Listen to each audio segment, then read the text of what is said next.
Hello again, wrestling fans. It is Wednesday night, and we are actually live tonight.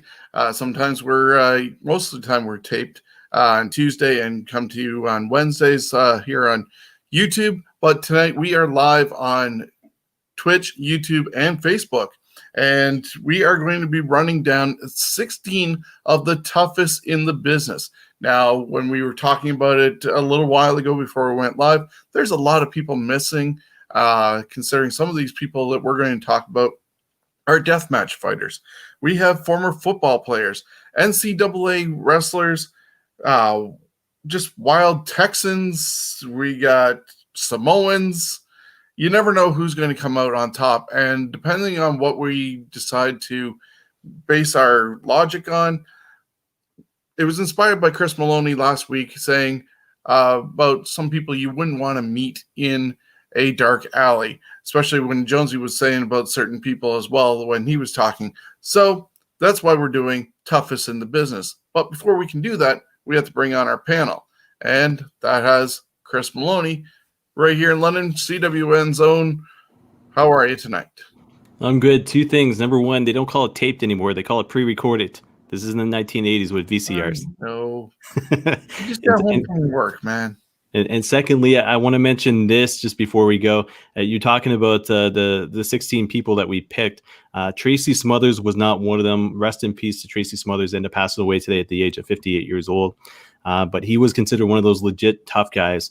There is a story I might share during the intermission with regards to him and something that happened with Tommy Dreamer. But I just want to say that first. Just rest in peace to Tracy Smothers, one of the best ECW saw. So, yeah, very true. I saw that while I was at work. We'll talk a bit more about that tomorrow night on Scumbags Wrestling Podcast. But we're going to bring in Jonesy. And how are you tonight, Jonesy, in Niagara Falls? I'm doing pretty good. You know, we're showing our age because he says Smothers, and my brain goes to, oh man, he did some great yo-yo tricks too, but not same guy. Not Tommy Smothers. Yeah, we're not talking the Smothers brothers either, or Waylon Smithers from The Simpsons. Or Smucker's Jam. So, I love Jam. We are, as I said, talking about the toughest in the business. As per usual, we have a lovely video to show you what our breakdown is, and then Chris Maloney is going to break it down with our bracket that you can visually see. So, back in just a moment.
So as you saw, there is a crazy combination. You have martial artists, MMA guys, deathmatch, football players, Samoans.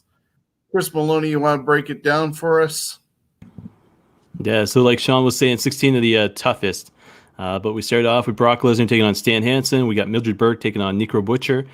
Steve Blackman taking on Danny Hodge. We've got Jake Hager, who's actually in action tomorrow night for Bellator. So it's interesting. He's in the tournament there.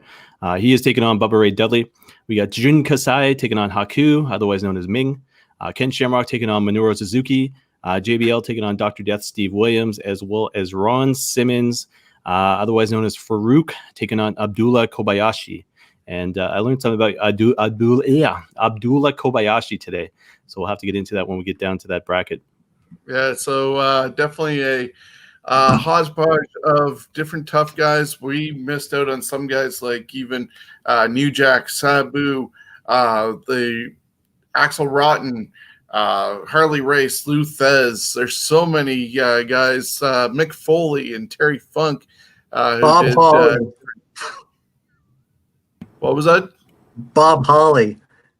Yes, hardcore Bob Holly. Wail and Mercy. To beat people up literally because they did not do what he wanted in the ring.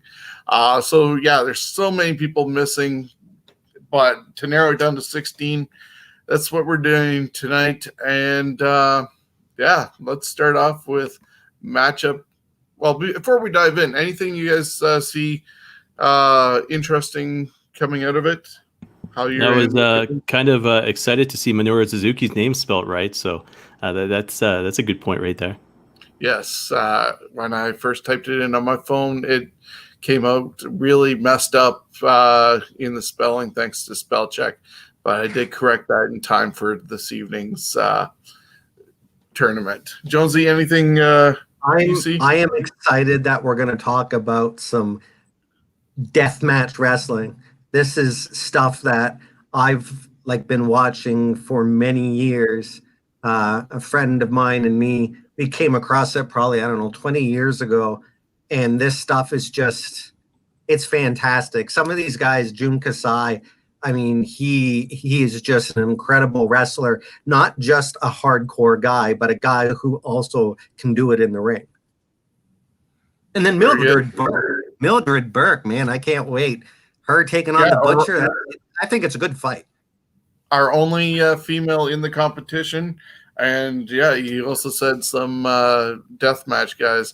But we are starting off in the first round, match number 1 with Brock Lesnar taking on, obviously know these two a lot because of their exposure in North America. Brock Lesnar, born July 12th, 1977, so he's 43 years old, living currently in Saskatchewan in Merrifield, but he competed in the NCAA collegiate wrestling and then moved into WWE, where he was working in OVW, did a couple championships there, moved his way up to the main roster, and within a few months of being on the roster, I believe he came up the night after WrestleMania and was then world champion, beating The Rock at SummerSlam. So a very quick rise up the ranks there. Can't say he lasted too long in that area because he got a little burned out, I guess, and definitely with his farm sort of heritage growing up, being on the road just wasn't his thing. And he eventually left trying to do football, tried out for the Minnesota Vikings, and didn't make it off their practice squad. So unfortunately, that was a failed attempt there to transition in football, but then went into mixed martial arts and became a world champion there. Defended it, I think, 3 times before losing. He retired, went back to wrestling eventually, and we've seen him be, I think in total, including the titles that he had when he was first there, he's now an 8-time world champion in WWE. So just looking at some of the stuff that he did do, championship accomplishments, NCAA junior division, he was All-American in 97 and 98, then 99 and 2000 before being picked up by WWE. He was a division heavyweight champion in the junior NCAA in 98, and then in the regular division in 2000. He was Big Ten Conference champion in 99 and 2000 as well. He had North Dakota State University Bison Tournament champion in 97, 98, and 99, so 3 years in a row. UFC, he was one-time UFC heavyweight champion, earned the submission of the night in his fight against Shane Carwin, was top newcomer, voted by Sports Illustrated in 2008. Wrestling Observer Newsletter was box office draw 2008 to 2010. Over in professional wrestling world, he was the youngest WWE champion, so he has a Guinness Book of World Records at that point, 25 years old. Randy Orton obviously knocked him off there. He was IWGP Heavyweight Champion, OVW Southern Tag Team Champion. As I said, 8-time WWE champion, 5 of them WWE championships, 3 Universal titles. He's a former King of the Ring, Money in the Bank winner, Royal Rumble. This guy has done a lot, and even though it's a lot of part-time, he's the guy who took out the Undertaker's streak. Could have gone to anybody else. He's taking on Stan Hansen. Stan Hansen is known for his stiff wrestling style, which he attributes to, unfortunately, poor eyesight. When he was coming at you with a lariat, you didn't know if you were going to get in the chest, the neck, your nose, because the guy couldn't see where he was going. He just saw a blob, and he extended his arm and ran, basically. And you had to hope that he was aiming in the right spot, or you were worse for wear. He lived his gimmick at that time, being a loud, violent cowboy, wanting to fight everybody. He dressed the part, wearing the cowboy hat, leather vest, carrying around the bull rope, chewing tobacco, everything. But at the same time, he got more popular working in Japan and was one of the top American talents to ever work in Japanese wrestling. And he's more revered there, I guess, than in the U.S. Won multiple titles in All Japan Pro Wrestling. And, I think it was 7 different championships. And in North America, not as much. But, he NWA International Heavyweight Champion one time. NWA International Tag Team Champions with Ron Bass one.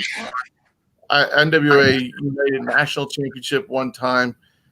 He competed with a different amount of tag team partners in the World's Strongest Tag Determination League in 83, 85, 88, 89, and even won it with distinguished awards in 1990 and 91 with his teammate Dan Spivey at that year.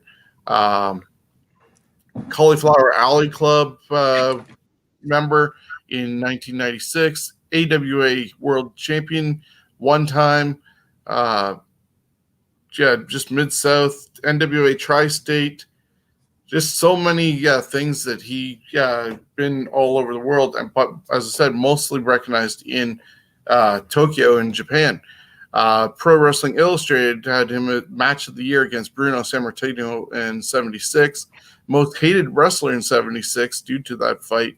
Ranked number 24 in the PWI 500 singles in 91. I missed saying that Brock Lesnar was number 1 PWI 500 in 2003. So just so many things going on with these guys. Looking at it from the thought that would I want to meet any of them in a dark alley?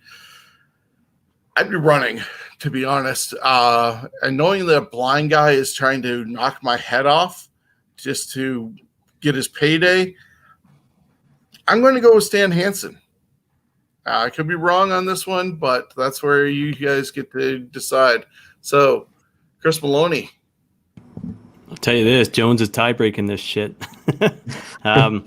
It's interesting because Stan Hansen, I tell you this, so as a wrestling fan, becoming a wrestling fan, Andre the Giant is the guy who drew me to wrestling when I was like basically 3-4 years old, whatever the case may be. Wasn't afraid of the guy though. Stan Hansen was probably one of the most legitimate tough guys out there that scared the crap out of me every time I saw him in the ring. And like, this was like a legit fear, me being like 6, 7 years old, seeing this guy and just the way he had the character down. You know, I mean, you see him now, he just looks like a nice, humble guy from Texas. But you see him back in the day in the 80s, even the early 90s, and especially with the Japan run that he had. And I don't think you mentioned this, but his teaming and his feud with Bruiser Brody and the way that Brody was as well. Brody's another one of those guys we could have easily put in this tournament. But the fact is, when you put those two guys in the ring and you got Brody being the guy that basically motivated Mick Foley to be Cactus Jack, and you've got Stan Hansen, and they're like basically just going to the ring and rough shot the heck out of everybody, especially these Japanese guys that were like, you know, these clean cut wrestlers. It was definitely a different era back then. But then you got Brock Lesnar. Brock Lesnar, UFC champion, WWE champion, NCAA champion. You know, he dealt with, I want to get this right as far as this term goes, diverticulitis. Yes, thank you. Anyways, Brock Lesnar was symbolic in the fact that he only had 2 tattoos on his body. He had the one that was up on his shoulder, and of course he had that massive back tattoo. Well, now if you look at Brock Lesnar, he's got a sword, and the sword points up to his neck, so to speak. And that was a reminder of how close he was to death. So I'm going to read you this little blurb here, and this is from Brock Lesnar's Death Clutch book. I have a high threshold for pain higher than most guys. I couldn't deal with it. It felt like I just had taken a shotgun blast to the stomach, and then someone poured in salt and Tabasco and stirred it all up in a nasty pitchfork. So that's what Brock Lesnar is describing when he was dealing with that diverticulitis. Hopefully I pronounced that right.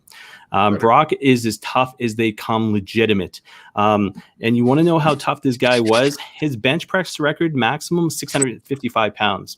Mark Henry, 585. Great Khali, 7'1", as big as he was, bench press record of 600 pounds. So Brock Lesnar is what they say he is. He's a beast. And the fact is, he conquered MMA, he conquered NCAA, he conquered the WWE on more than multiple occasions. He makes wrestling look easy. The fact is, he apparently had been dealing with this diverticulitis or whatever it was for a year in the UFC before he even found out about it. The fact is, when you put him up against Stan Hansen, I think it'd be one of those huge fights. I think if you took the gimmicks away and basically left the promoters aside and put them in the ring together, I think it'd be like a better portion of Raw Underground in front of us. But the fact is, when it comes down to it, Brock Lesnar, toughness wise, could compete with Stan Hansen. I think would knock Stan Hansen on his ass. So, like I said, Jones, you're the tiebreaker there. I got to go for Brock Lesnar. Well, Stan the Man Hansen, he did have poor eyesight, so that comes into play for me some because of like reach. The reach is very similar. Stan has a little further reach than Brock does. That eyesight is what kind of bugs me because, I mean, that might make Stan Hansen a lot more easy to sucker in because he's going to be swinging at shadows. And for me, Brock again is a bloody monster, and he is so good at what he does. With Hansen, the thing that sticks out for him is the fact that he's from the older school days. He's tough. My father used to talk big about him. My father used to see him live and used to wrestle in London many times at the old London Arena. And did you know that he was the champion in WCW during its transition? So he was kind of in between it being sold and becoming WCW as we got to know it. I'm going to quote Brock Lesnar here. I came from nothing, and at any moment you can go back to having nothing. I really like the guy, and I think especially if it's an MMA style fight or in a back hallway, Brock, I think, is just going to destroy him because of that eyesight. If it was who could take the most pain, maybe Hansen would be in there, but Brock Lesnar, I got to go with him on that one. Okay, so 2-1 victory. Brock Lesnar moving on to round number 2, meeting the winner of our next one, which is Mildred Burke and Necro Butcher. Chris Maloney.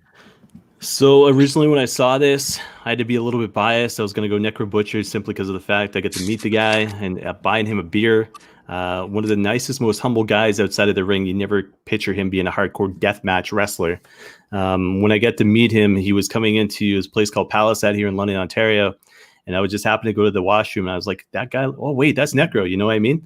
And then next thing you know, he's like, he got the glasses on. He's just humble talk, everything else. You put him in the ring, holy crap, he's the exact opposite.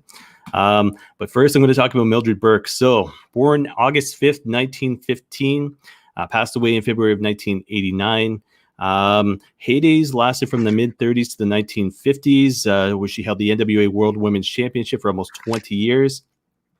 She started in 1935 wrestling men at carnivals. She was managed by her second husband, charter member of the WWE's Hall of Fame Legacy Wing, Professional Wrestling Hall of Fame, Wrestling Observer Newsletter Hall of Fame as well. Age 15, began to work as a waitress. She lived in there for 3 or 4 years before all of a sudden marrying her boyfriend, and all of a sudden professional wrestling took over. So that's from Wikipedia, which everybody loves. But then when you go into more details about Mildred Burke and you start searching the internet about her, some of the quotes were she a pioneer an intergender wrestler, intergender matches where legend has it she faced over 200 men during her career, but only lost to one of them. These kind of matches are rare unless it's they talk about Lucha Underground, which is gone and past. But the fact is, she inspired the likes of Johnny Mae Young as well as June Byers. Fabulous Moolah, Bertha Faye ended up coming after her. When you look at a girl like that, she was 5'2", 130 pounds. And basically, she was beating a lot of the guys who were considered the best of the best as far as wrestling goes. She was tough. And I don't know how much you had seen that picture in the beginning with Shawn had done the promo there, but she had biceps too. And this talking like a girl back where women were supposed to be soft and pretty hair and everything else, she was the exact opposite.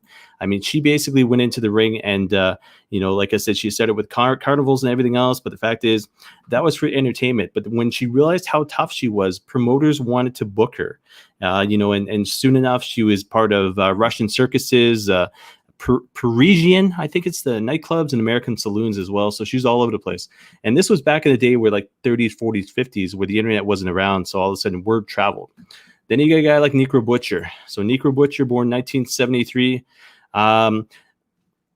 famous for his work with regards to Ring of Honor, Full Impact Pro, IWA Mid-South, Pro Wrestling Guerrilla, Big Japan Pro Wrestling, Combat Zone Wrestling. So CZW. Basically, he's one of those guys that gets in the ring, and it doesn't matter what's in the ring, he's going to use it. I mean, as far as everything goes, like barbed wire matches, exploding death matches, so to speak.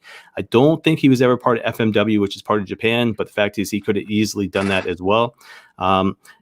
Is tough because of the fact he's got 6 kids. He's basically, had been battled cancer and everything else.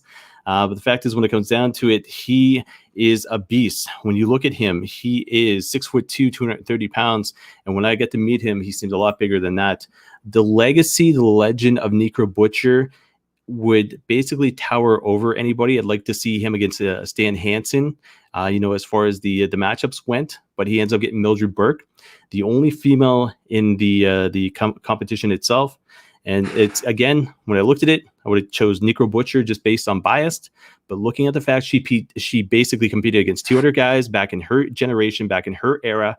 My grandmother was born in 1933. I could never picture her doing anything like that, So when it comes down to it, she lost to one guy. So 199 victories against men. And like I said, Russia as well as U.S. as well as Paris, I believe, was the other country as well. So I got to say, yeah, Mildred Burke. I guess Mildred Burke for the win. Jonesy. I got to praise Mildred Burke. One of her students was Bertha Faye. I found that out. She the early carnival days, that was when men from the audience, she would like challenge men from the audience, any comers, and she only lost once. She had to fight so many different. I mean, God, you're going to go into towns where there's a 300-pound guy who she's able to knock down. She is tough. Necro Butcher. If it wasn't Mildred Burke, I think that Mildred Burke would be able to take him down, and maybe not make him tap, but definitely for a pin. It's too bad because Necro Butcher, he's one of those guys that doesn't look like an athlete.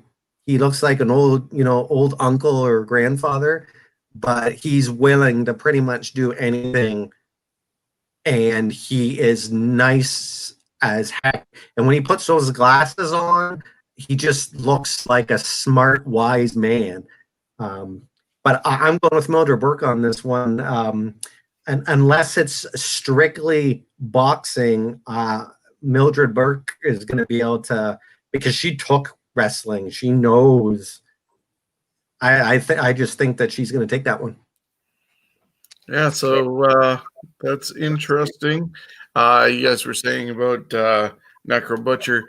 His look is basically on the same line as Brody Lee and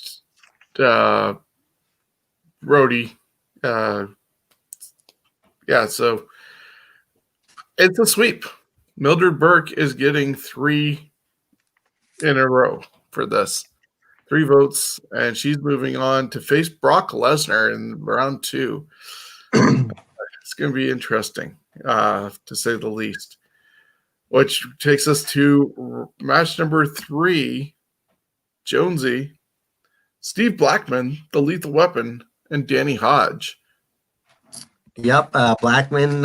He was born in '63. 6'2", so his reach is about 74 to 77.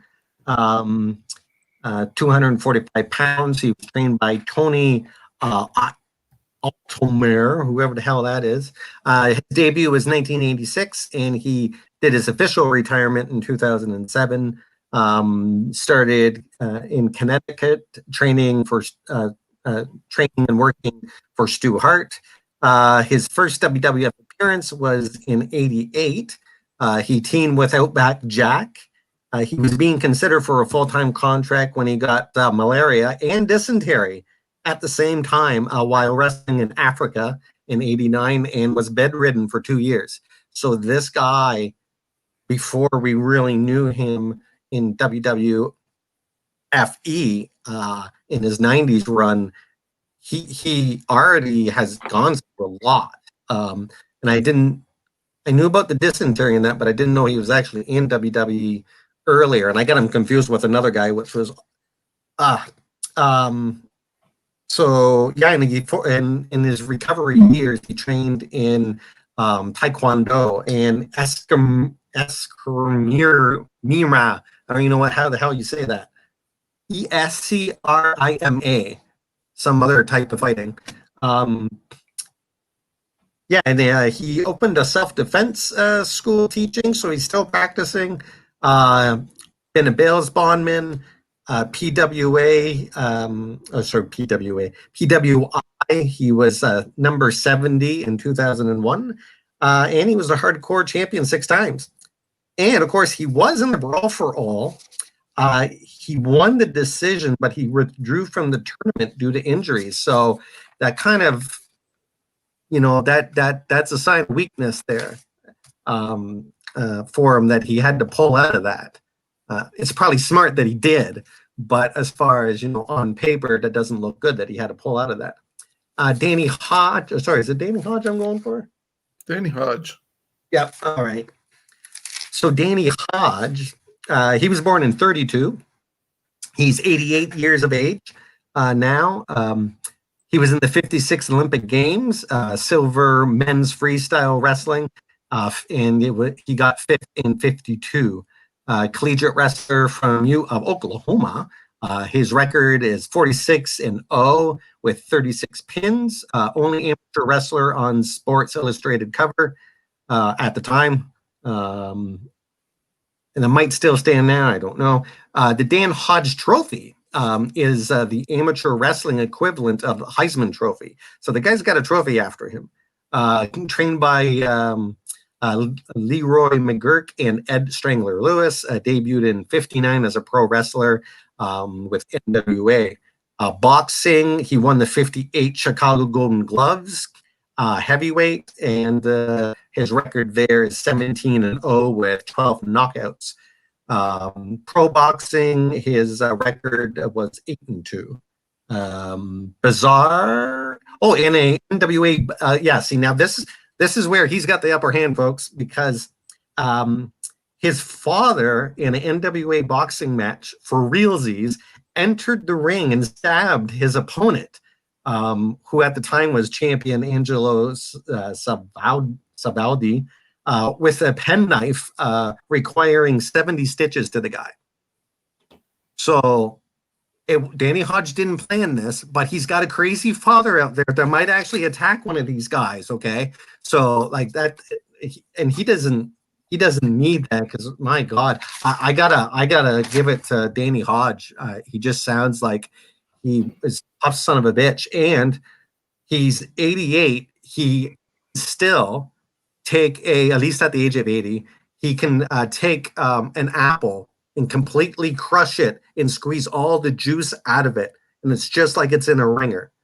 There's pictures of him doing that at that age, and there's YouTube. The guy, I'd be scared to meet this guy. So, yeah, I know, actually, I was quite surprised to find out that Blackman had worked for WWE or WWF prior to his coming to what we knew him as, the martial arts sort of guy. Unfortunately, part of Head Cheese with Al Snow. But yeah, to know that he had a career beforehand, and once again, like Brock Lesnar, overcame a disease to continue in life. But then also, right now, he's basically Dog the Bounty Hunter. He's doing his real job is bounty hunting, and you got to be tough to be doing that. And Danny Hodge, I guess, also used to go to hardware stores and stuff like that and crush pliers. He's one of the guys that Jim Ross looked up to huge. You hear about him in his book, and also the podcast that Jim Ross does. So they both have a lot of strengths either way. I'm going to go with Danny Hodge, as the fact that he can crush things just with his bare hands. I wouldn't want him grabbing me anytime soon. At least you could get maybe away from Blackman for a little bit before he hunts you down. But Hodge, he gets his hands on you and you're toast. Is it a sweep, Chris Maloney? No, I got to go the other way. So much I respect Danny Hodge and all the stories that come along with him. When you read with regards to what Steve Blackman has gone through in life, just to what you guys talking about his career and everything else, the fact he almost died, the toughness that he showed against guys like JBL and the Big Show, and then he's just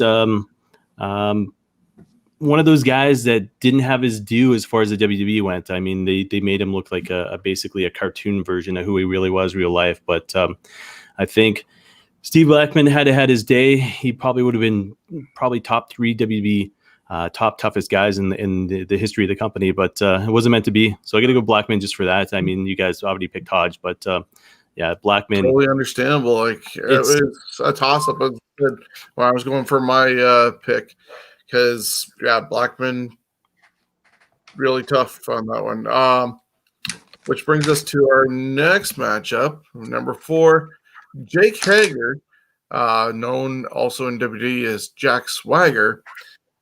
He's currently in AEW, part of Chris Jericho's Inner Circle, but he was also a collegiate wrestler.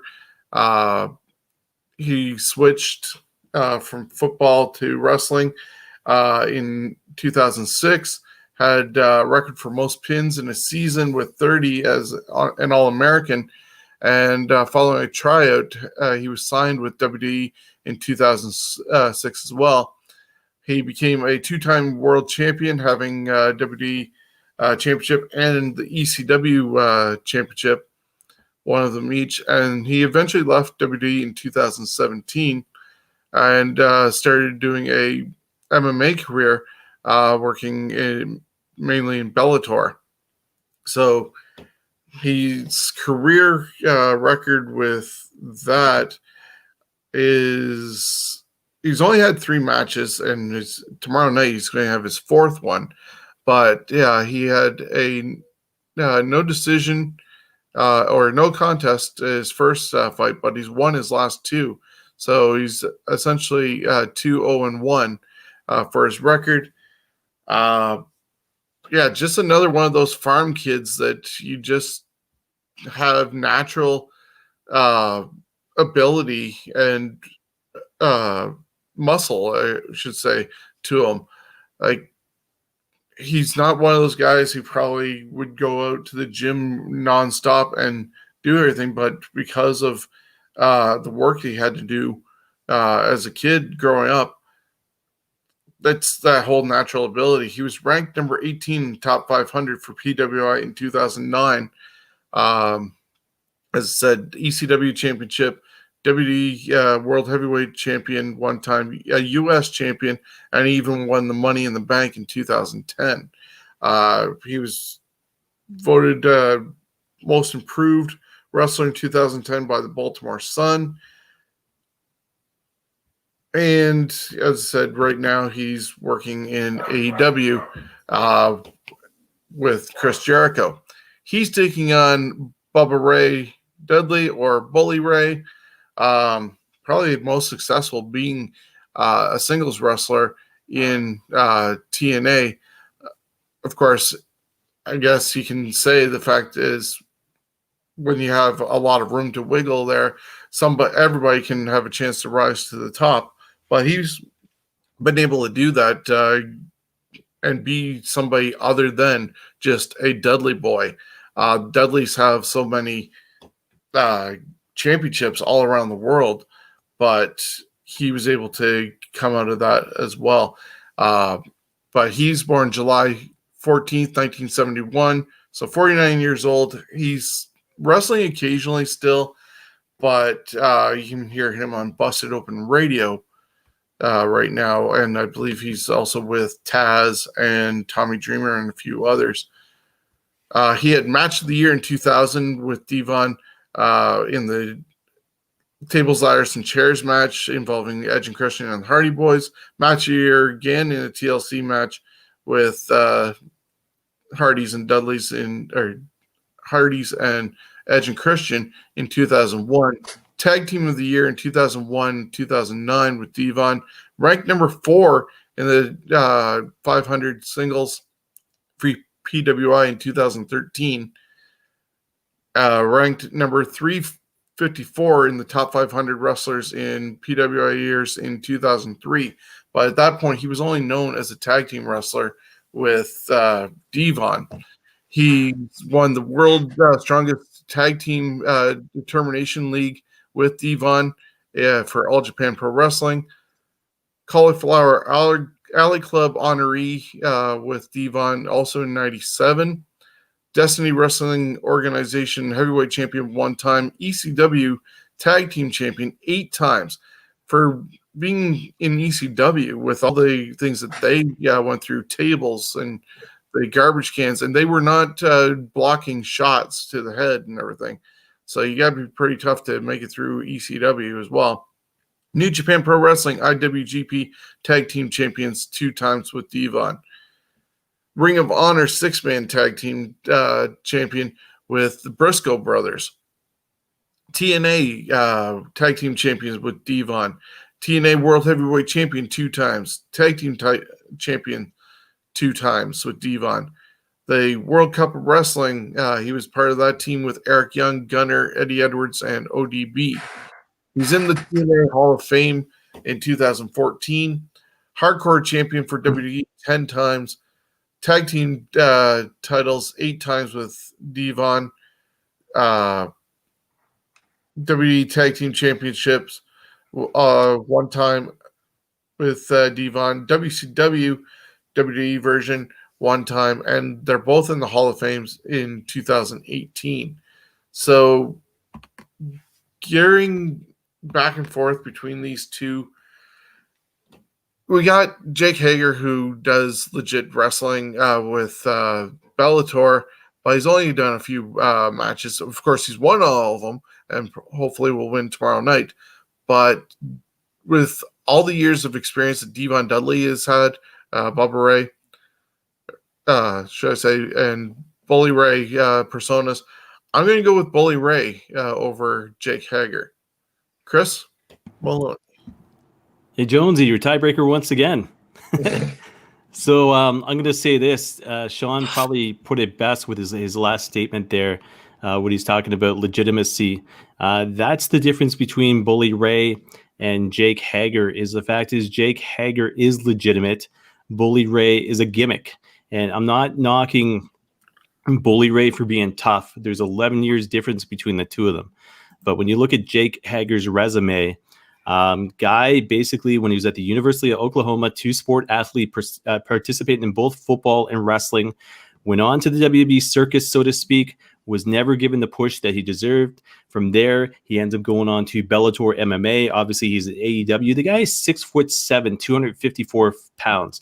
Walks into a room at 38 years old. Legitimate toughness as far as like Bellator goes. Like I said, his next match is tomorrow, so he could be 3-0. I guess we'll wait and see how tough he actually is.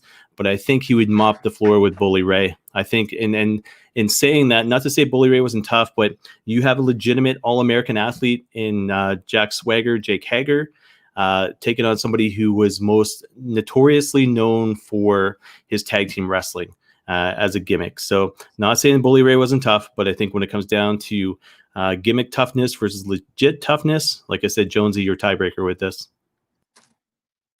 All right. Fantastic. Hagar, he wrestled in high school with Danny Hodges' grandson.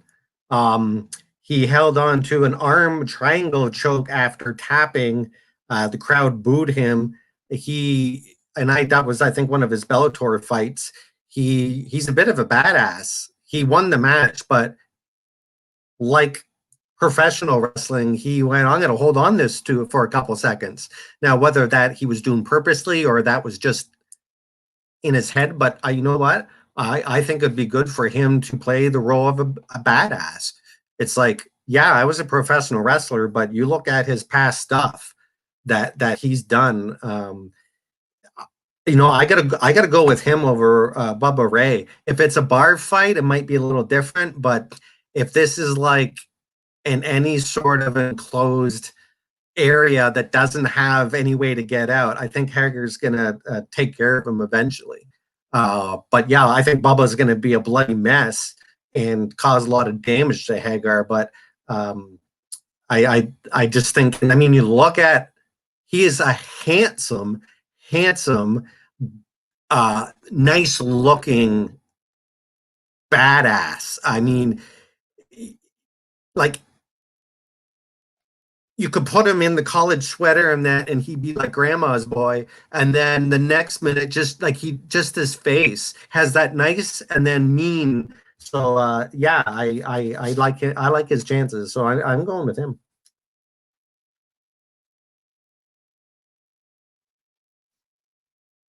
Shawn, you're on mute. For a second, I thought I was on mute. Everything went. No. So that puts Jake Hager 2-1 over Bully Ray, Bubba Ray Dudley. Moving on to our next matchup, Chris Maloney with Jun Kasai taking on Haku. So I'm going to say you go from grandma's boy into the total opposites with both of these guys. And I'm going to put it this way to get you guys thinking. So I'm going to announce that Jun Kasai is my actual winner in this. Reason for it is a lot of them, but he is moving on in my mind. So it'd be up to you two guys. But when you talk about Haku, the legend known as Ming, so to speak, born in 1959, he is actually 61 years old.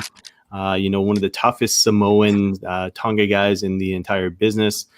So many stories about him, from all the way from Bobby Heenan through Kevin Sullivan, through Shane Douglas talking about how tough he was. I'm going to share one story with you here. So 1989, Haku got in an altercation with some men at a Baltimore airport bar who called wrestling fake. And during the fight, Haku bit off the nose of one of the men. Haku stated, yeah, it was the Baltimore airport. Me and CB Offie went over there, and lots of baby faces there at the bar. So we went in other corner away from them.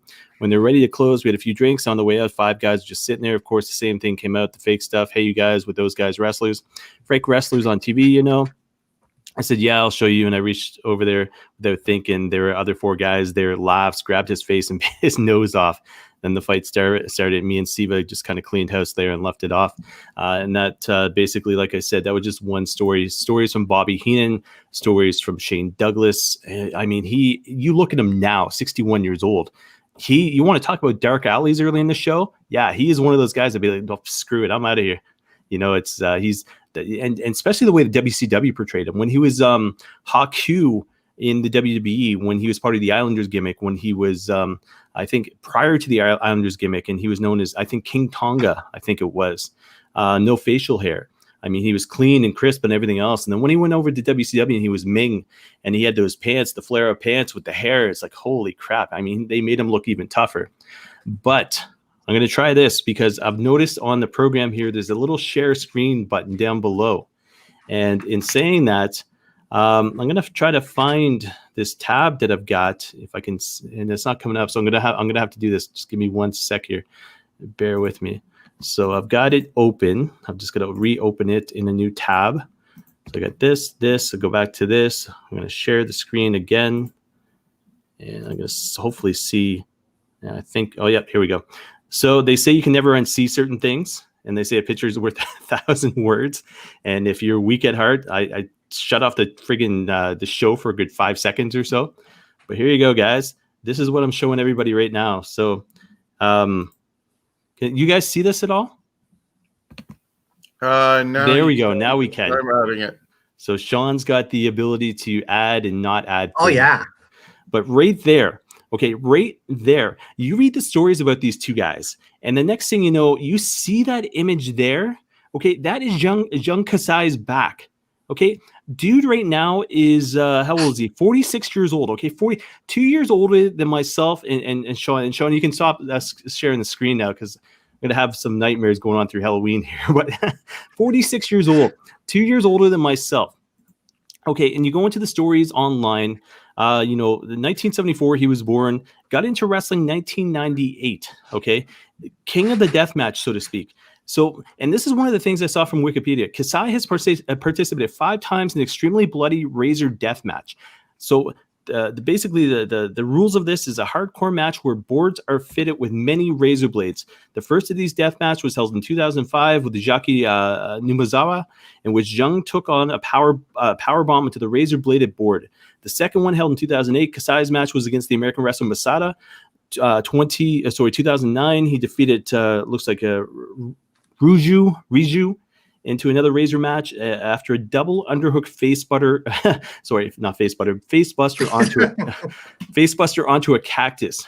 So beyond that photo, and that photo is on Reddit, by the way, you guys can Google it. They talk about some of his highlights and matches. So Jun Kasai lands face first onto a cassette plate board. Not sure what that is. Sounds painful. Gets steak skewers driven into his skull. Gets suplex on the meat cleavers. Gets power bombed through a glass pane, and basically gets effed up on a jump and lands face first onto a table. They go on to say the guy is effing crazy. So you got Ming and Haku, as tough as he is, but he doesn't take bumps like that. He doesn't have scars like that. This guy's back reminds me of Abdullah the Butcher's head, basically 50 times expanded over. Looks like New Jack's head as well. I'm telling you this, I will guarantee tonight after the show is done and AEW is over with, I will be watching one of his matches to see how tough this guy was.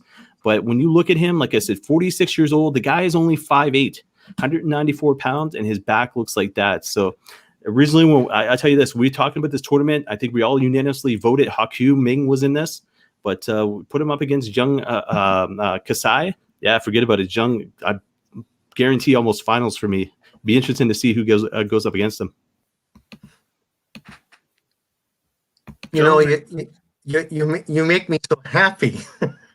It's actually a tough pick because I'm a huge fan of Jun Kasai, aka the Crazy Monkey. You want a match to watch after this, okay? It's Jun Kasai and Danzig, and Masada. It's actually a tag team bout. It is done in like a freaking parking lot. It is the craziest shit you're ever gonna fucking see. It's the craziest match I've seen. Jun Kasai, after a while, they brought in this freaking huge moving van that, of course, is all the crap that they brought with their ring gear and all that. And they use this truck in a lot of their shows.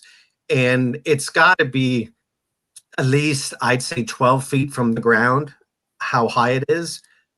Anyway, so Jun Kasai is about to be power slammed on these 3 flaming tables they have at the bottom, and he goes right through the tables and move. The tables didn't take anything. He took it splat concrete outside right on the back. He immediately gets up and fucking runs away, and then just drops down to like. People talk about how like New Jack and all that, they ain't got nothing on these guys over there. Jun Kasai is one of many guys that they have down there. They're out of their fucking minds. And the great thing about them and why it's so popular down there is because these guys not only can take these moves and like working with barbed wire and crazy stuff that they put in their heads. They can also wrestle. They do like, it's like you take the X Division and old TNA and tell them it's super death fight and anything goes. Holy shit. It's fantastic. Now, on Haku here, which I prefer to think of him as actually Ming. I think Ming was with the big poofy hair. Crazy looking bastard. And which one I would not want to meet. I'd rather meet Jun Kasai personally, and I think I'd have a better chance at him than Haku because I could only take 1, maybe 2 Haku blows. That would be it. If I survive 1, I'm lucky. I'm not taking 3. Now Jun Kasai though, I imagine it as almost like a Street Fighter cartoon match because I think Jun Kasai could survive. Now, how good he is after that, but some of those moves that he has taken, he can survive anything. So for me, it's Jun Kasai. Okay, well, this is definitely a surprise. As Chris Maloney said at the beginning of this one, when we talked about it last week, it was looking like we were like, okay, Haku's definitely in there. He's the guy to beat. Almost like saying Hogan's heel turn is the one to beat in that one with the heel turns and stuff like that. Or there's certain people you look at and go, okay, he's going pretty much to the semifinals, if not the finals. And Haku is out in the first round. Definitely a tough guy. Going with the Ming look as well. When he was with Colonel Robert Parker and everything, and in the suit, and the War Games where he took the chair from Dusty, I think it was, and it just hung around his neck, and he didn't even flinch. It was a wooden chair that splintered everywhere, and then he just murdered everybody. That's the guy that you don't want to see in the dark alley. But then when Jun Kasai has that picture that Chris Maloney shared, and that's a guy who obviously doesn't really care too much, is willing to take as much punishment to himself as possible and still come out on top. That's crazy. And yeah, 3-0 Jun Kasai is moving on. Which brings us to our next matchup, Jonesy with Ken Shamrock recently inducted into Impact Wrestling's Hall of Fame this past weekend, taking on Minoru Suzuki, and spelt right. Yes, I too, when researching, I'm glad there's Google. If there wasn't Google and we had to do this old school and go to the library and the index, screwed on that one. Yeah, so who's in order? Shamrock. So Ken Shamrock, the world's dangerous man, and he has that title earned, given to him. It's not something that he made up, a gimmick. My cat's trying to get in. Well, come on in. We're talking about Shamrock. Come on. He's 6'1", 212. Ken Shamrock, not my cat. His reach is 73 inches. And something I learned, if they don't have the reach down there, basically then take their height, and that's their minimum reach, is what their height is. So anyways, shoot fighter. Teacher was Masakatazu Funaki. Kickboxing record is 0-1 with a KO. Martial arts, his record is 28, 17, and 2. He's got 3 KOs, and he's given 22 submissions. His losses include he's been knocked out 11 times and 4 submissions. In wrestling, his height is listed at 6'1". Believe it or not, sometimes it changes. And his weight at wrestling is heavier than his fighting at 243. He was trained by Buzz Sawyer, Bret Hart, Leo Burke, Gene Anderson, plus 2 others. His debut was in '89. Shamrock Royce Gracie feud was massive. He won UFC 6 versus Dan Severn for the belt. The first foreign MMA champ in Japan title is called King Pancrase. So he has the equivalent of the American and over in Japan. He's the first TNA champ. WWE credits Shamrock with popularizing the ankle lock. George Tragos Award, UFC Hall of Fame, UFC Super Fight champ, a long fight with Gracie, which is in UFC history. I think it still stands at 36 minutes. Feud of the year with Tito Ortiz, PWI most improved, and number 8 in '98. NWA Impact Hall of Fame, WCW IC tag, and it goes on. He won the IC tournament and lots of stuff in indies. He was a military brat growing up, stabbed at an early age, and ended up in juvenile hall. Then we got Minoru Suzuki. He was born in '68. He is 5'10", so he's got a much shorter reach than Shamrock, at least 3 inches. Style is catch, freestyle, and shoot wrestling. Teachers is Carl Gotch and Kotizu Yamamoto. I love saying Yamamoto. NJPW Dojo. Yoshaki Fujiwara. Messed that one up. Debut was 88 to 93 as far as the shoot wrestling and all that stuff. And then 2000, actually, I think he had a break in there. And then anyways, 2003, yeah, that's what it was. So 88, 93, he did the wrestling. Then in between is when he did all the shoot stuff and all that. And then he went back to professional wrestling in 2003 to now. His MMA record is 30-20, 3 KOs and 22 submissions. Against him, he's had 8 knockouts and 7. He submitted 7 times. Co-founder of Pancrase, one of the first martial arts organizations in the world. And if you notice, there was, I mentioned down here that Shamrock won that damn thing. was one of the best fighters in the world, praised by elite fighters, including Shamrock. Declared an upset over Shamrock early in Pancrase. So he's actually had a win over Shamrock, but that was many years ago. And that was before Shamrock's UFC run, that win. Shamrock was actually hurt in the match by Suzuki with can't read that one, but heel hook and a knee bar.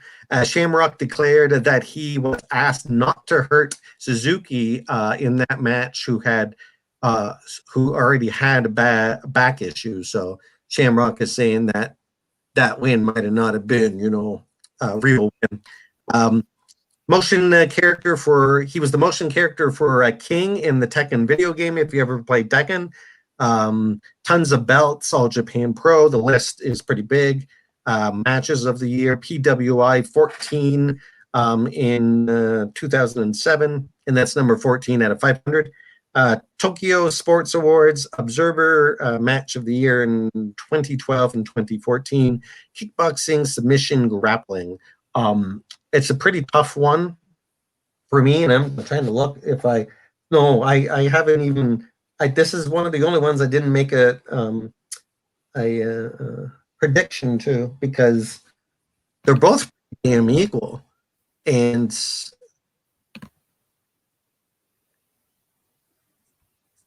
for me, it's hard because I honestly don't know. I'm only going by the stats of Suzuki. Shamrock looks like a badass, and we know he's a badass. This Minoru Suzuki, is there anything that you believe you'd say that is going to make me, that I don't know that I mentioned about Suzuki, that I might have left out? Shawn? All right. The only thing I can say about Suzuki, the fact is he beat Ken Shamrock twice, and everybody knows Ken. Yeah, so everybody knows Ken Shamrock for his UFC career. Obviously, they know his WWE run in NWA and everything else. But the fact is, when it comes down to it, and you look at UFC stats alone, Shamrock was 28-17-2. So as much as of a UFC career he had, he still lost 17 times, and he lost against guys like Hoist Gracie as well as Dan Severn. So Suzuki is as tough as they come as far as legends go in Japan. But like I said, when it comes down to just stats alone, the two of these guys, Minoru Suzuki beat Ken Shamrock twice as far as MMA goes. So,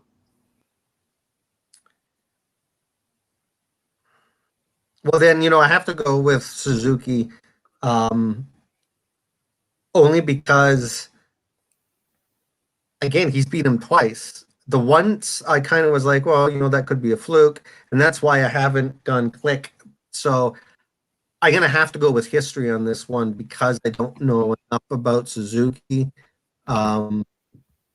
where I've seen Shamrock fighting and all that. So, Suzuki, I can't even picture his face. So, and I know we've seen it at the beginning, but Shamrock is, in my head. Anyway, so Minoru is the one I'm going for on that one. Suzuki's got crazy hairstyle. I'm gonna go look up this picture while you guys do your talk. An old school Japanese face. And if you're on Instagram, check out Suzuki on Instagram, because he's got this fascination for socks. And if you go into his Instagram, you'll understand what I mean. All right. Well, it does look like Chris Maloney is going to be the tiebreaker in this one, because world's most dangerous man. So that's what I'm going with, is Ken Shamrock, but I have a feeling I know where Chris Maloney is going with his vote. You know how he's the one with the crazy do. Yeah, so you know how they regard Shawn Michaels and The Undertaker and who else we got over here? Even Kane as legends over here in North America. Yeah, Suzuki just kills them all over there in Japan. The fact is, Suzuki is a legend as far as Japanese wrestling goes, and it's not just New Japan Pro Wrestling, it's all Japan Pro Wrestling as well. Guy's 52 years old, competed in the G1 Climax 30 just recently there. Like I said, he's got 2 wins over Ken Shamrock as far as MMA goes. One of the founding fathers they consider as far as mixed martial arts go in Japan. His MMA record, he went on a 7-0 run in the beginning, beating Ken Shamrock in his 4th match. Lost to Bas Rutten. If people are familiar with Bas Rutten, he was part of that little montage as far as Impact Wrestling goes this past Saturday night. And then he was up until he was 13-4 when he lost to Frank Shamrock, Ken's brother, and then won against Ken Shamrock to go 14-4. So those were his 2 wins there. But you look at the names that he had fought in the beginning, and it's like UFC legends. He even fought Jushin Thunder Liger in an MMA fight, which was kind of interesting. So kind of want to check that out. But to me, as a New Japan Pro Wrestling fan, Minoru Suzuki against Ken Shamrock, yes, you say world's most dangerous man, but prove it. Against who? It's a WWE gimmick. It's an Impact Wrestling gimmick. You're talking the early days back in NWA. He was given that by ABC for his work in UFC. He had that before coming to WWE. Yeah, well, you know what? There's a little Jonesy bit of... is muted, so he's just rattling off stats. There's a little bit of bias going on, but the fact is, when you come down to it, and I mean, I've talked about Minoru Suzuki's MMA career, but the fact is, All Japan Pro Wrestling, New Japan Pro Wrestling, champions for both of those. He had Match of the Year in 2010. Like I said, he competed in G1 Climax 30. He was 2007 ranked number 14 in the top 500 singles. He also wrestled for Pro Wrestling Noah, Revolution Pro Wrestling, Tokyo Sports, awards. And the fact is, voted into the Wrestling Observer Newsletter Hall of Fame in 2017. So when you talk about stats as far as Ken Shamrock goes, yes, he's a Hall of Fame career. And when I think about MMA and think about UFC and back to the days when I first started watching MMA back in like 1993, when you talk about the other side of things and you think about New Japan Pro Wrestling, MMA over there, and the way it had Pride was the major one that was over there at that point. But without Suzuki, Pride might have not existed the way it did. So fact is, yeah, hands down, I got to go Suzuki. And like I said, there's a little bit of bias there, but stats wise, like I said, he beat Ken Shamrock twice MMA. So well, there you go. So let me use this on to match number 7 with John Bradshaw Layfield taking on Dr. Death Steve Williams. So John Layfield, born November 29th, 1966, went by a number of different names, such as just Bradshaw, Blackjack Bradshaw, Death Mask, JBL, Justin Hawk Bradshaw, Justin Hawk, and Vampiro Americano. He debuted in wrestling in 92 and retired in 2009. Now, he worked for Global Wrestling Federation from 92 to 94, did some indies from 93 to 95, working over in Japan as well. NWA for a year, 94, 95, before landing in WWE, where he started off in 1995 as Justin Hawk Bradshaw. One of his most famous matches was against Undertaker when he first started, and it was also the same matchup, the Taker versus Justin Hawk Bradshaw, that saw the debut of Mick Foley. So he has that distinction there. After dumping the Justin Hawk gimmick, he did the new Blackjacks with Barry Windham. Then became an acolyte where they were part of the ministry, but then it became the APA teaming with Ron Simmons, and they got seen more as ballroom brawlers at that time. Eventually, when Ron Simmons retired, he was still kind of doing a little about of the APA thing, but wasn't going too far. And next thing you know, he shows up as a J.R. Ewing type billionaire or millionaire tycoon, and flashing money, driving in with his car with his horns, and he had his cabinet. But this also reflected on the fact that he started learning business and put out a book in that regards. But he was also known as a bully backstage by a lot of the talent who unfortunately were victims of his wrath, should I say.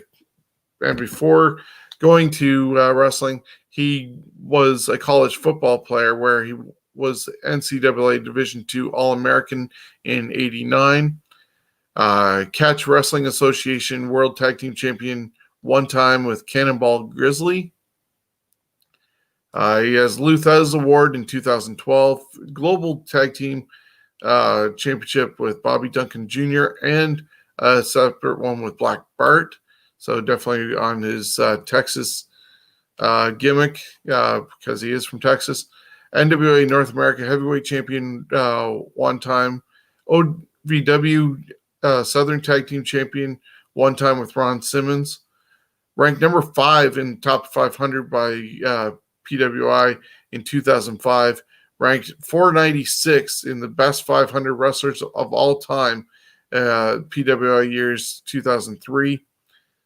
As far as WWE championships goes, he has one-time WWE championship, one IC title, one US, 18-time hardcore champion, one-time European champion, 3-time tag team championships with Ron Simmons, and a couple Slamming Awards. He's the 10th Grand Slam winner, the 20th Triple Crown champion.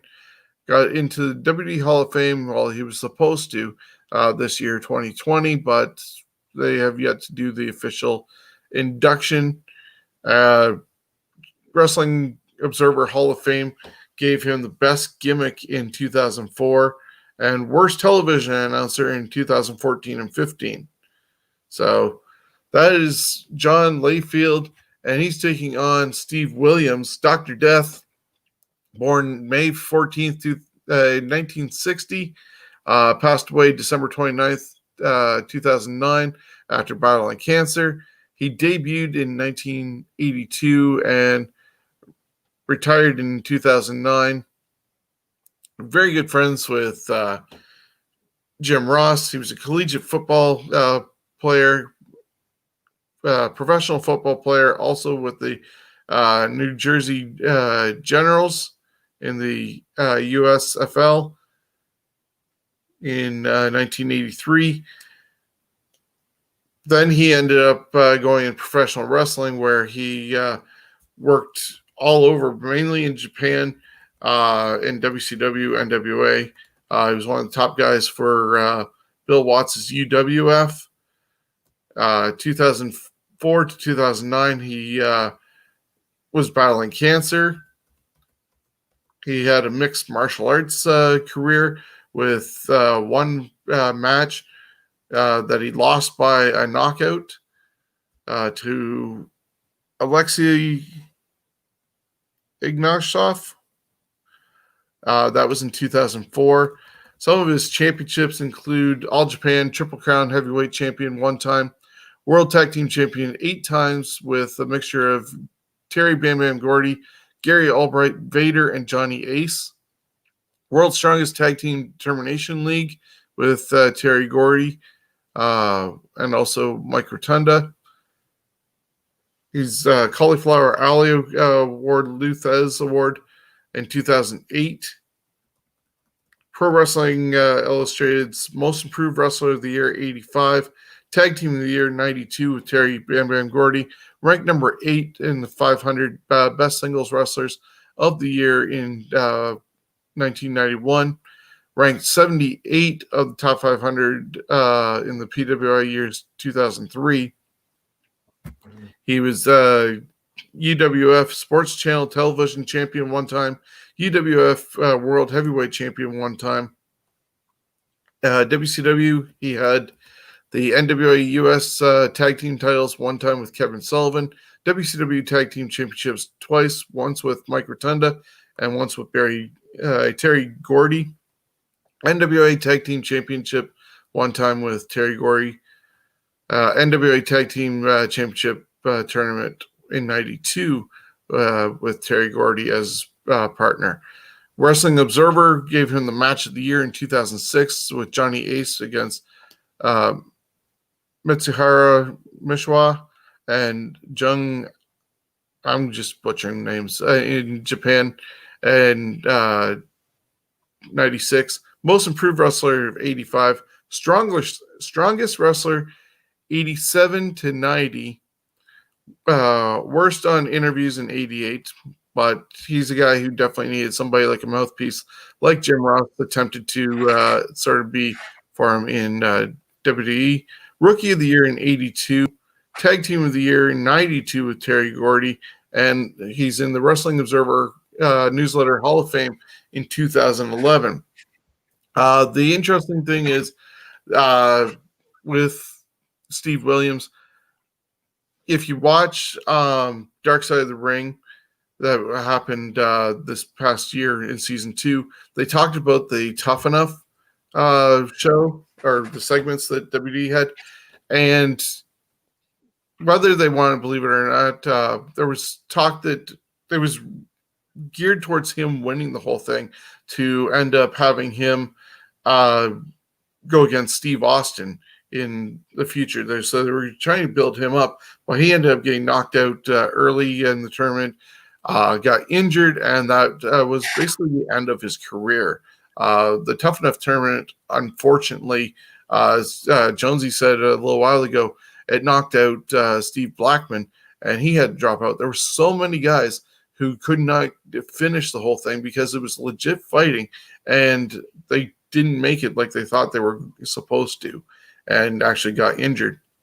Had it been more gimmicked, maybe Steve Williams would have made it to the finals to go against the other Steve Williams. I mean, Stone Cold Steve Austin, and rest would have been history, but it didn't happen that way. Given the fact of these two, I don't know. Bradshaw did make it further in the Tough Enough tournament than Steve Williams did. I think Dr. Death has more credibility behind him than Layfield. So I will go with Dr. Death over the JBL. Where does it go from here, guys? So Mitsu, Haru, Misawa. Okay. You can go back and watch that and try to pronounce it properly on Scumbags tomorrow night. Anyways, with regards to this right here, JBL, when I think of JBL, when I actually liked him, was back when he was John Bradshaw Layfield with the whole kind of Stan Hansen gimmick going on. When he became the bully, so to speak, when the reincarnation of ECW existed, and all of a sudden he, dummied up the Blue Meanie, I just kind of lost all respect for the guy. Put him in the ring with a legit tough guy outside the Brawl for All, of course, Dr. Death, Steve Williams in a wrestling match. I think Dr. Death would dummy him up. I know the tournament was surrounding Dr. Death, him winning, all of a sudden becoming that huge superstar. It obviously never happened. We got Bart Gunn and Butterbean at WrestleMania, but the fact is, when it comes down to it, Dr. Death was basically an old school looking wrestler. Wasn't the biggest as far as height went, but he was broad and he looked like he could run through you, and that his finishing move, the Oklahoma Stampede, the fact that he was part of the varsity club. Apparently, I haven't seen this yet, but apparently it exists, of Dr. Death press slamming Terry Bam Bam Gordy 350 pounds over his head like he was absolutely nothing. I mean, that right there, that's just huge strength.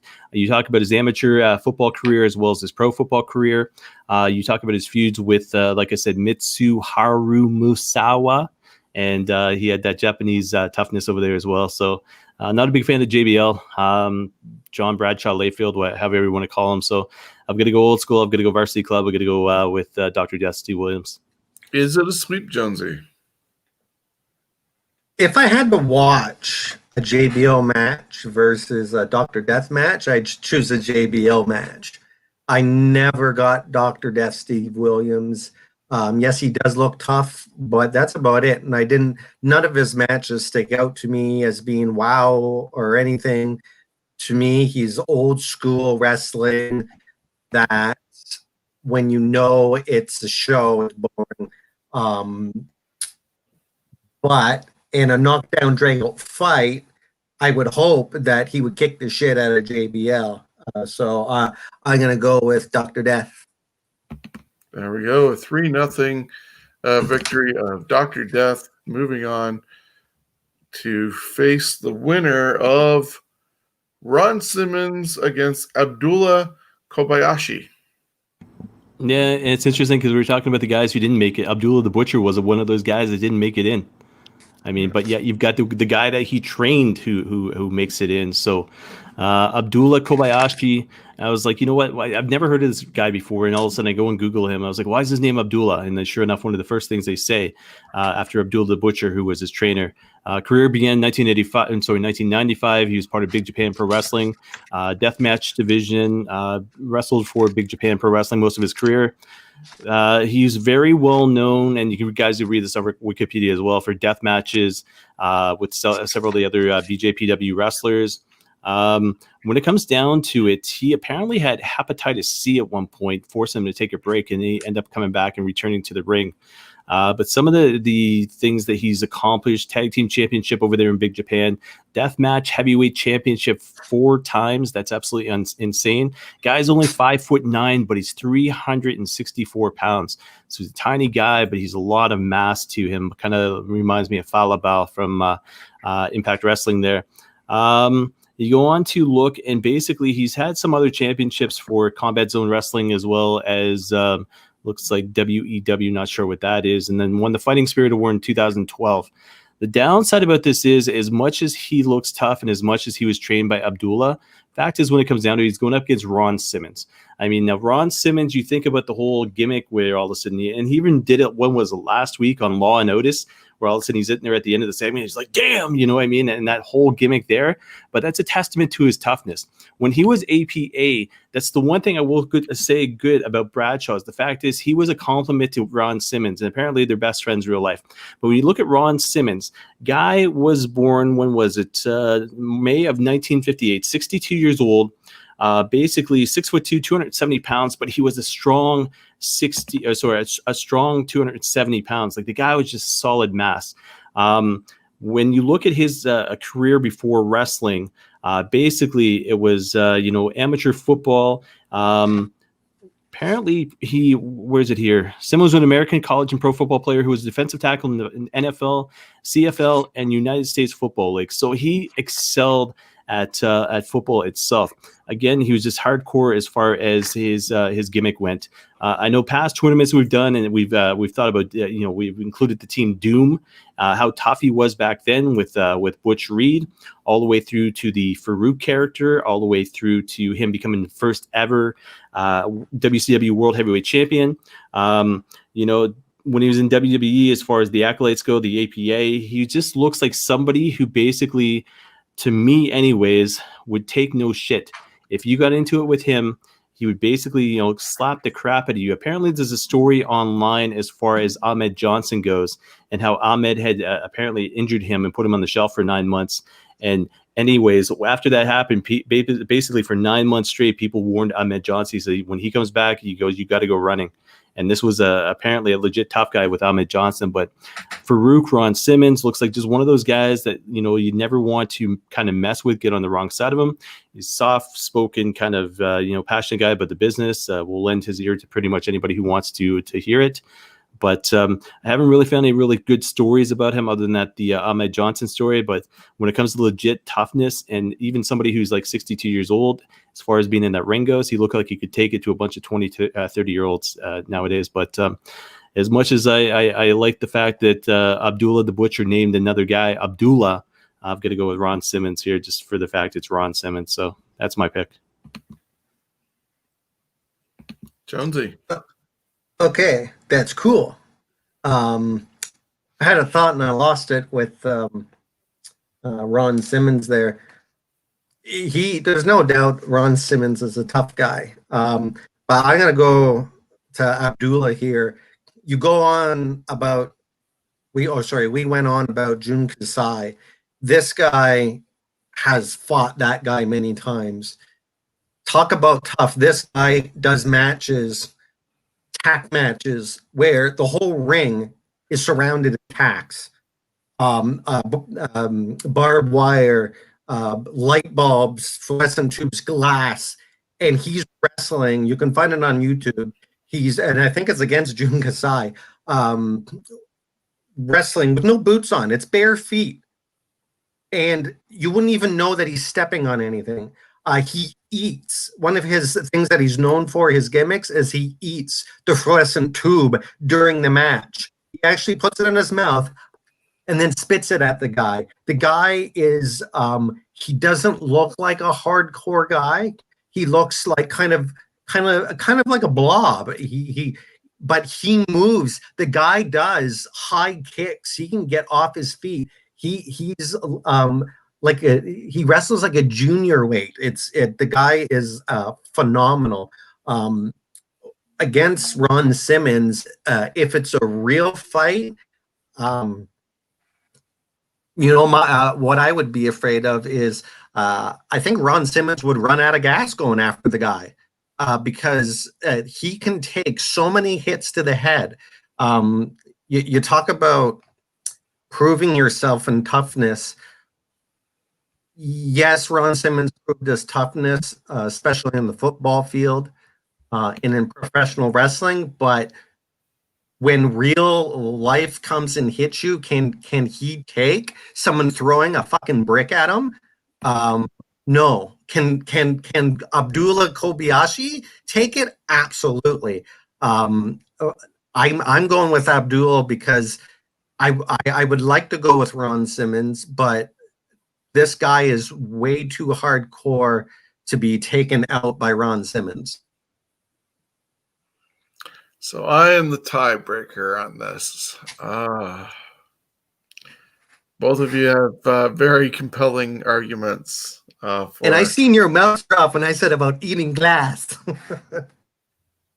Who? Which one? Maloney? Oh yeah, Abdul, and he also does this with the glass on his chest. Yeah, that's just. I don't know if that's tough or if that's just crazy. Damn. Ron Simmons is going to move on. I know it's not going to be a popular decision, but well, no, because honestly, I thought this was a no problem now because I didn't think Jun Kasai was going to get through the first round, but then Maloney sold him for me, so that was fantastic. But I didn't at first I didn't think that Kobayashi had a chance against Simmons. But after you went on about Jun Kasai, I'm telling you, you after you watch Abdullah Kobyashi, you're gonna rethink that and go, you know what? I don't know, because these guys, like, he does like 20, 25-minute matches, hardcore. His endurance is a crazy for a guy his size. And they still do these technical moves 15, 20 minutes into the match. These guys are fucking tough. But we'll move on. We are moving on to round number 2. But Chris Maloney, can you recap our first round? I'm going to say this, interesting that there's 2 3-0s on there. One's for Jun Kasai and the other one's for Mildred Burke. So it's very interesting here. So we got Brock Lesnar moving on 2-1 against Stan Hansen. Mildred Burke moving on 3-0 against Necro Butcher. Danny Hodge moving on 2-1 against Steve Blackman. Jake Hager moving on 2-1 against Bubba Ray Dudley. Jun Kasai moving on 3-0 against Haku. That right there is amazing because, like I said, I would have chosen Haku 100 times over before looking into Jun Kasai. Minoru Suzuki moving on 2-1 against Ken Shamrock. Dr. Death, Steve Williams, 3-0. Oh, there was another 3-0. So Dr. Death moving on 3-0 against JBL. And then Simmons 2-1 against Abdullah Kobayashi. So it's going to be an interesting second round. I know some of them are easy, but some of them are going to be tough. And I say that with being only 4 matches. So, which starts us off with our first match of round 2. Jonesy. Brock Lesnar against Mildred Burke. So Lesnar against Burke. I'm going to assume this is just going to be like an MMA style fight where it's, first to the death. Now, Lesnar 6'3". Okay, Mildred is a 5'2". We've got the 75 inch reach with Lesnar. Burke's got about a 64 reach, and Lesnar is between 265 and 286. We're going to say 265 since that's his MMA weight, and he weighs.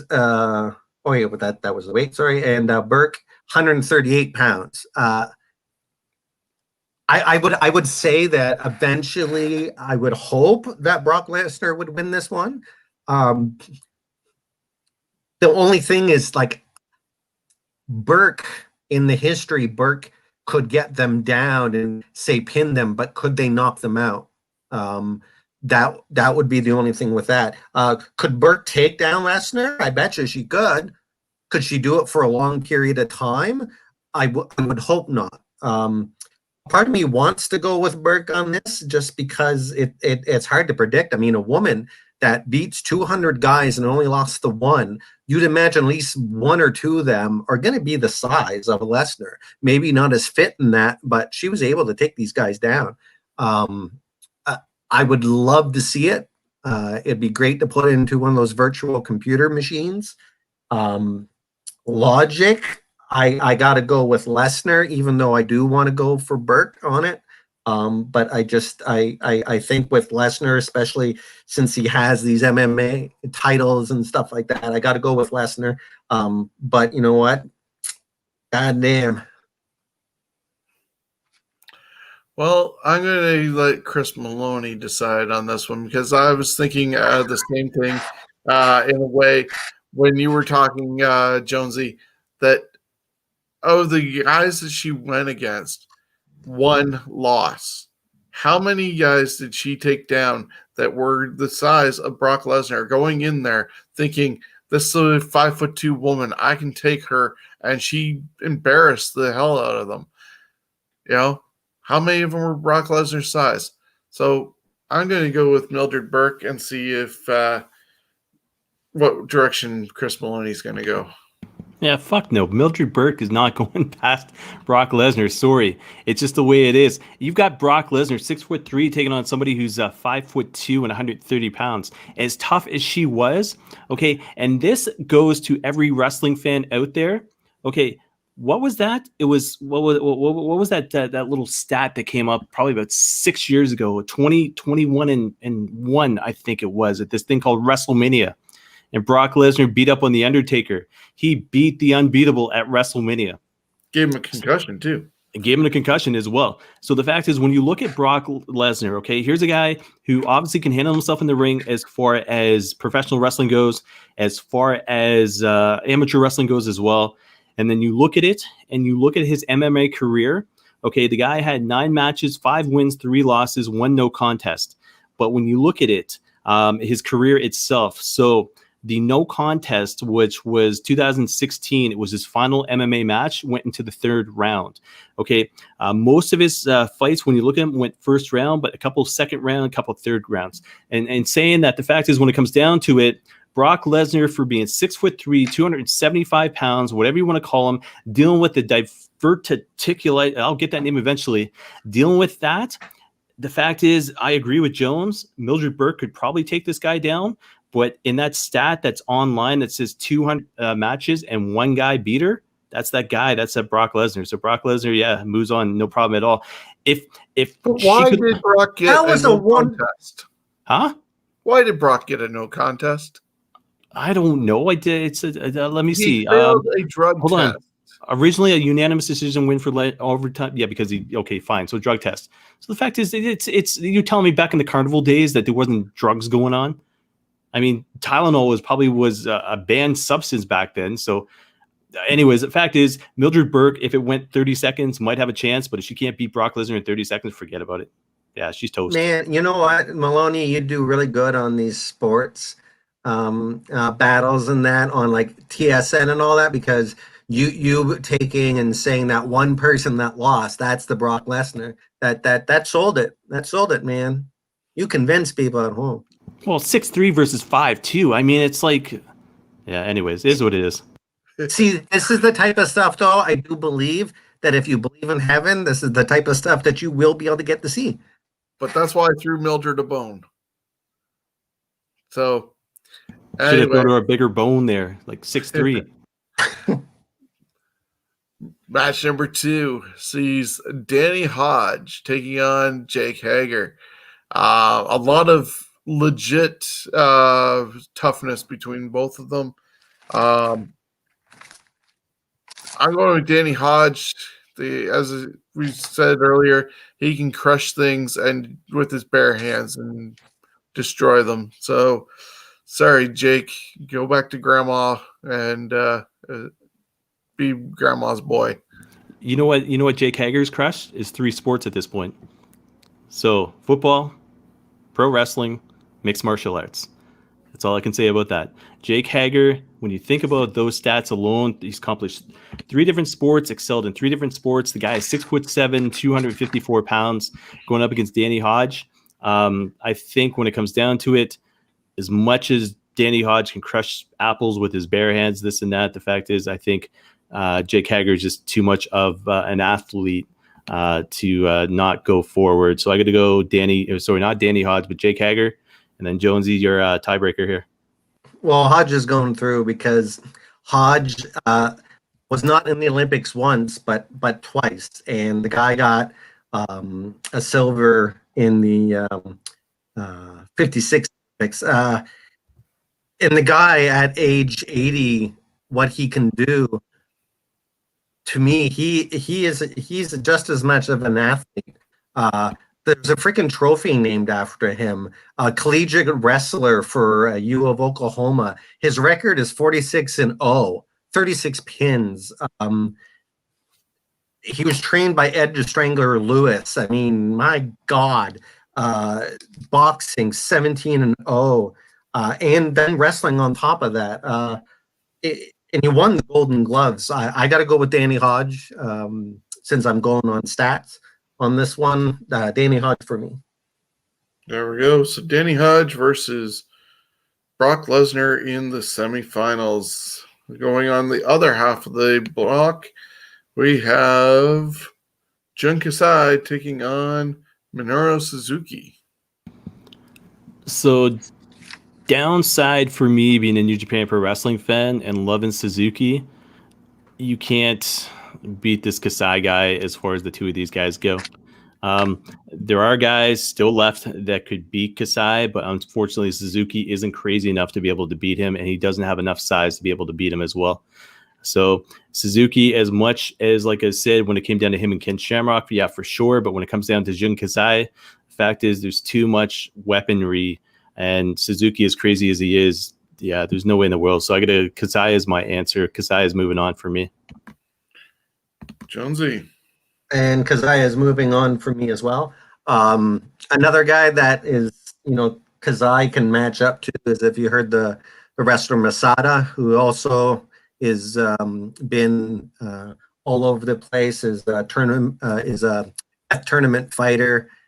Those two guys, you want to see a great match. Just key in Kazai and Masada. The match they do where there's it's the bare boards of the wrestling ring. They do some crazy shit in that match. And the hardware. These guys don't just, go and say, let's go get, ladders and that out of hardware store. No, these guys go to the building material area where there's things that have spikes on them to pound in the wood, to put 2x4s and that together for joists. And these guys put them in each other's skulls. Jun Kasai for me. There we go. And our final matchup of this round, Jonesy with Ron Simmons and Dr. Death Steve Williams. Shawn, who did you vote? Jun Kasai. Okay, so 3-0. Okay, so Dr. Death and Ron Simmons. It's not on popularity. If I imagine these two guys going, I put my money Dr. Death if I want to be safe with my money. If I want to make money, then I would put it on Simmons because I think he would be the underdog going in this. Dr. Death is the one I pick. Looking at these two myself, I am going to go with Ron Simmons, taking out Dr. Death, Steve Williams. I only imagine what Ron would have done if he'd been in Tough Enough. Chris Maloney? So you have a pure sport athlete, and when I think about Ron Simmons and Dr. Death, I can easily relate Dr. Death to Vader as far as size goes. We know how that turned out. I think as far as Dr. Death goes, he wouldn't have the endurance to be able to compete with Ron Simmons. So I got to go Ron Simmons. So Kasai and Ron Simmons in the final four here. There we go. So I'm just going to switch that over here. Dr. Death does look like a guy that would be breathing pretty heavy after, running a mile. Yep. And so with a quick recap of the second round, Chris Maloney. It's amazing when you look at you got three pure athletes and then Jun Kasai. So it'll be interesting to see where it goes. But you have Brock Lesnar, Danny Hodge, and then Jun Kasai taking on Ron Simmons. So three of the four are just elite, pure sport athletes, just tough guys. And then Kasai is just, yeah, I mean, like I said, I got to Google him after the show and find out what he was about. Okay, and so I get to start off with the first matchup of this round, and that's Brock Lesnar against Danny Hodge. You got Olympian who can crush things just by handing it to him, and you got Brock Lesnar who tried football but was an outstanding amateur wrestler, professional wrestler, and MMA fighter. I'm going to go with Brock Lesnar. So Jonesy, that is the end of Danny Hodge. And I tell you this, not to go against anything that I've read about Danny Hodge. I mean, obviously you know about his stories and his name because of guys like Jim Ross and this and that. But when it comes down to it, when I look at the two of these guys, it's the size that honestly comes down to it. So you take a guy who is 6'3", 286, 275, so to speak, taking on Danny Hodge, who was basically weight class wise in the, I think I'd read 165 or 185 range. You can't take away who he's trained by or any of the stuff that he did accomplish, but I think when it comes down to it, Brock Lesnar is just too big, just way too big for Danny Hodge. Jonesy? I wholeheartedly disagree with that. I think Danny Hodge would absolutely destroy Lesnar, but unfortunately, again, what type of fight would it be in seriousness? Hodge, I definitely think he would be able to hurt him, but would he be able to knock him unconscious?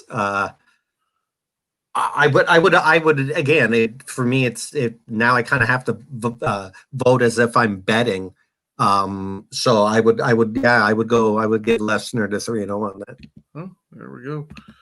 I just changed that, and correct that over on our scoreboard. And our final matchup of the semifinals: Jun Kasai versus Ron Simmons. Chris Maloney. In this case, I got to go the opposite. So even though Jun Kasai is listed 194 pounds, it's the craziness factor that goes along with him. So I think I don't think Ron Simmons would honestly stand a chance. And I can't even think besides the fake doors and the beer cans. I can't think of a realistic hardcore match Simmons has actually been in outside of the APA. I'm talking like Ron Simmons. So I would say Jun Kasai for sure. Yeah, I think if Ron Simmons could get a hold of the crazy monkey, he would just try to like break his neck or something. Ron Simmons would have to go into this like his life does depend on it. Does he want? I think he would pull out of the match personally, and he would just, I don't think it would hurt his ego to do so. He'd just say, "Damn, I ain't going in that."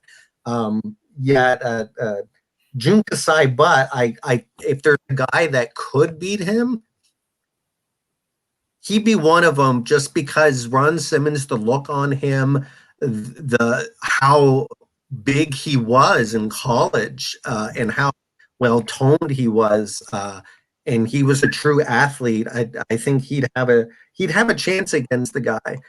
Now, Jun Kasai might look like Glenn from AMC after that match, but yeah, Jun Kasai, man. It is a clean sweep for Jun Kasai over Ron Simmons. Making our finals, Crazy. Brock Lesnar taking on Jun Kasai. So, just looking at this, guys, anything that stands out that you're surprised somebody didn't advance further than they did? Yeah, Haku. When it comes down to it, I was just thinking what it would have been like if it was the finals, because obviously the brackets would have lined up properly. Brock Lesnar versus Haku. That would have been tough. It would have been, yeah. But somehow Jun Kasai has made it all the way through to the final round. So you see that what's on the screen right now too? So you got Jun Kasai 3-0, 3-0, 3-0. Yep. So that's even beats up Brock Lesnar on the top there, because he was 2-1, 2-1, and then 3-0. So very interesting tournament here. Yeah, so who knows what's going to happen. Jonesy, your thoughts before we head into the finals? Is right now, my thoughts are on Jun Kasai against Brock Lesnar, because how it's hard to believe that if you take Jun Kasai and you just have him stand beside Brock Lesnar, it's like Andre the Giant, Hulk Hogan, as far as what you're looking at. Mind you, a Andre the Giant that's a little more like a Big Show looking giant. So it's gonna, for me, it's gonna be tough. I love Jun Kasai, and he's a tough bastard. Well, you get to open up our thought process on this. So where are you seeing it go? Again, it's the match that they're in. If this is to the death, if there's no weapons, Kasai would definitely be at a disadvantage.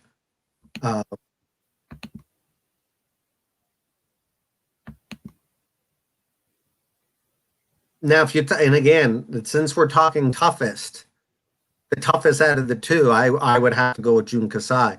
As far as we're talking what he can take, the blows that he can take, and the fact he's been doing this for now over 20 years, and what his body looks like. And once you start watching the matches that he's done, he's taken many Mick Foley off the cage type moves. That one that's in that tag team match that is just absolutely fucking crazy, because of the other guys that are in it. Oh, there's everything in this match. The fire, like barbed wire, it's all in there. They use cars. It's insane. And Japanese tables, folks, Japanese tables are completely different than American tables. They are much harder to break. So I'm going by tough. I got to go with Jun Kasai.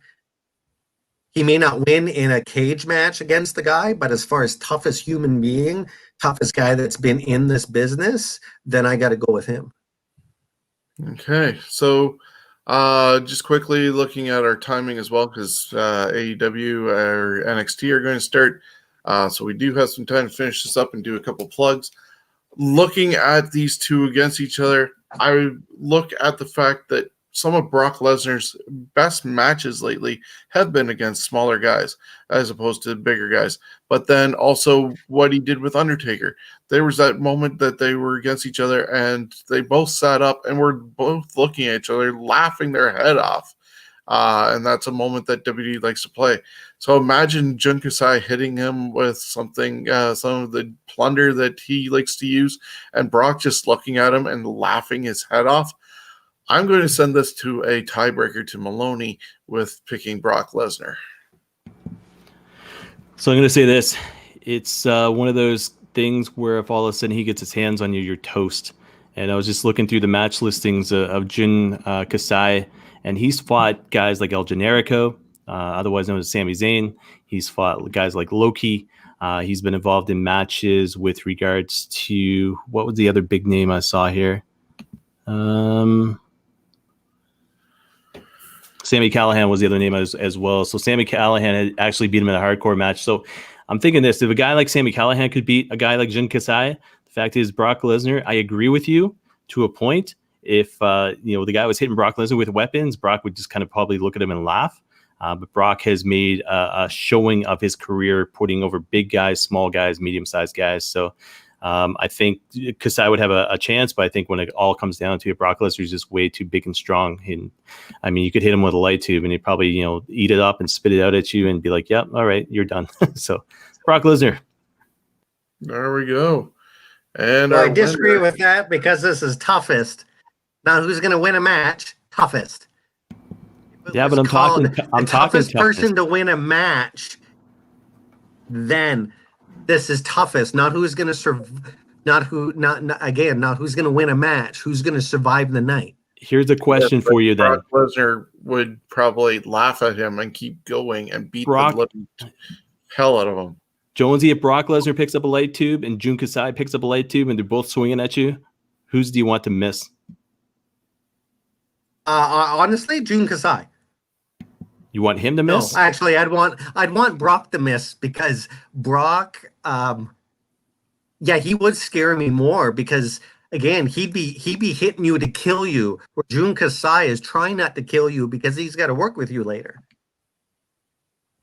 Yeah, Brock would be one and done. I'm fine with Brock being the winner, but I was going by mental toughness, physical toughness.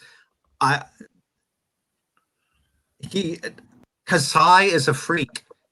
He really is. You look at his back and stuff like that, but he's a great freak. Those scars, that's how much that guy loves what he does, that he's willing to do that stuff. But then when you think about the training that goes into an MMA fight and the endurance and the all that sort of stuff as well, I think that's, to me, is where Brock. Yeah, but does Brock Lesnar go out and have a big match and then go work the next day? No, he doesn't. He goes, I got like a few months off now. He tells what Sable tells him. He does what Sable tells him to do. Okay, so guys, thank you for once again joining us for Fantasy Warfare Tournament, trying to figure out who the toughest guy is. Now, we left out a whole lot of people that could have been contenders. There's some people who might not have should have been in here, but that allows us to do another one another time, which will be in the new year. But until then, we are going to check out of here next week. Or actually all month of November, it's Survivor Series month, putting together 32 of the greatest 4-man teams and 32 of the greatest 5-man teams. You're not going to see teams like the Doinks. You're not going to see teams like Shawn Michaels and his Knights or anything like that. We're going to find the best teams. I went through all the matchups that happened, taking out the comedy bits, taking out the 20 tag teams that were involved, taking out the women's. There were still about 130 different teams to look at. We're going to narrow it down to 64 and find out who would win the battle of all these teams. Some of them got eliminated, but if they were going against another team, who would they go against? You got the Visionaries who all went through. You got Shawn Michaels, the Hardy Boys, Triple H, and CM Punk, who all went through. Would they still go all the way through against Hulk Hogan's team from 1987? Who knows what the matchups are going to be? We're going to run them down for the month of November. And that's what Fantasy Warfare Tournament is bringing to you. Before we leave, Chris Maloney, do you have anything you would like to plug? I love the fact that they got professional bull riding preluding AEW on TSN here. Oh, there I almost want to watch this for 2 hours. But yeah, no, CWNonline.ca. Maybe I'll talk about professional bull riding on Friday's show. There we go. And Maloney, Chris Jones, do you have anything you'd like to plug before we leave? We will be doing a Survivor Series trivia portion on one of the shows. And so if Maloney wants to take part in that, anyone else that wants to take part in it, I can fit up to 4 people in a game. I can do 2 games, which would be each game is 40 questions, so 80 questions is fine. But it will be mostly Survivor Series questions in the game. As long as we don't do it on a night where there's bull riding taking place, I'm good. There we go. Well, no, that's when I like doing it because I can't stand bull riding. Those poor cowboys. That is abuse to humans. Putting them on like they talk about abuse to animals. No, that's abuse to humans. There we go. So that is what's coming up over the next little while. November is going to be all about Survivor Series, and tomorrow night you can join me and Chris Maloney possibly with an announcement. We'll talk about that later. He has another announcement on his show, CWN, on Friday. Jonesy will join us with This Week in History. We'll see if Steven's available to join us with Views and Opinions. So Scumbags Wrestling podcast number 125, happening at 8 p.m. on Twitch, YouTube, and Facebook. Down below, you can see all how you can get in touch with us, scumbagswrestling@gmail.com. Facebook, find our page. Our group is very interactive and very responsive. Twitter, Scumbags Canada. Instagram, Scumbags Wrestling.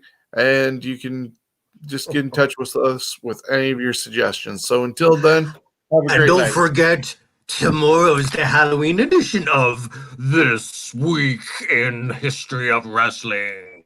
Probably some Halloween Dress havoc. up. Don't forget to dress up now. I Halloween better see havoc some is happening decorations right now. behind you. There we go. So thank you once again, everybody, for joining us. Enjoy AEW if you're in Canada and not able to watch NXT, or if wherever you are choosing between the two, enjoy your show. Have a good night.